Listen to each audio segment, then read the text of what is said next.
ស្រម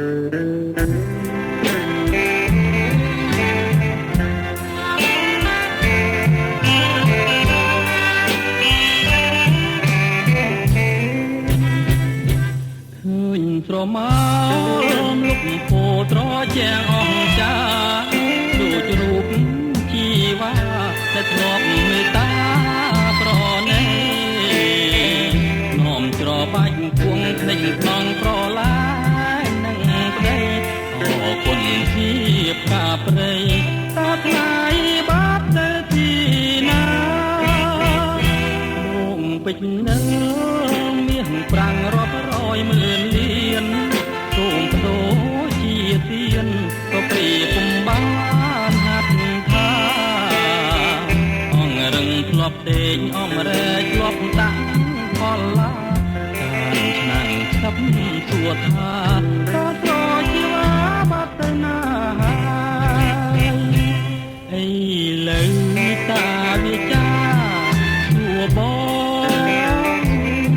សួររកនួនល្អម្ចាស់គាត់ទេណា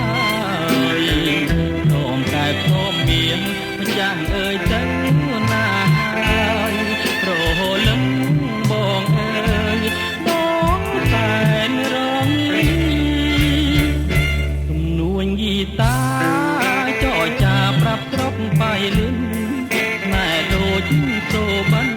មានឆ្អិនគ្មានស្ដីមេត្តាបងយំរាប់ព្រៃស្រីសាជាមួយសង្សារដៃបងអមហ្គីតាជីវ៉ាប្រត់ផ្នែកថ្មី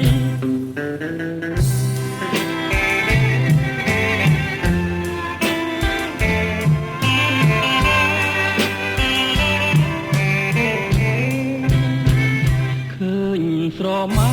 លលុកពោត្រជាងអង្ចាដូចរូបជីវ៉ាដែលធ្លាប់មេត្តាប្រណីនោមច្របាច់គួងភ្លេចខ្នងប្រឡាយនឹងប្តីអរគុណជាផ្កាព្រៃតើថ្លៃបាត់ទៅទីណាមកពេជ្រនៅមាសប្រាំងរាប់រយម៉ឺនលានសូមបដូរជាទៀនក៏ព្រាពុំបានហាត់ថា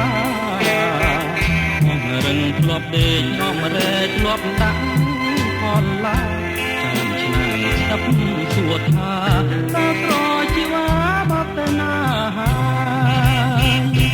អីលេតាវិចា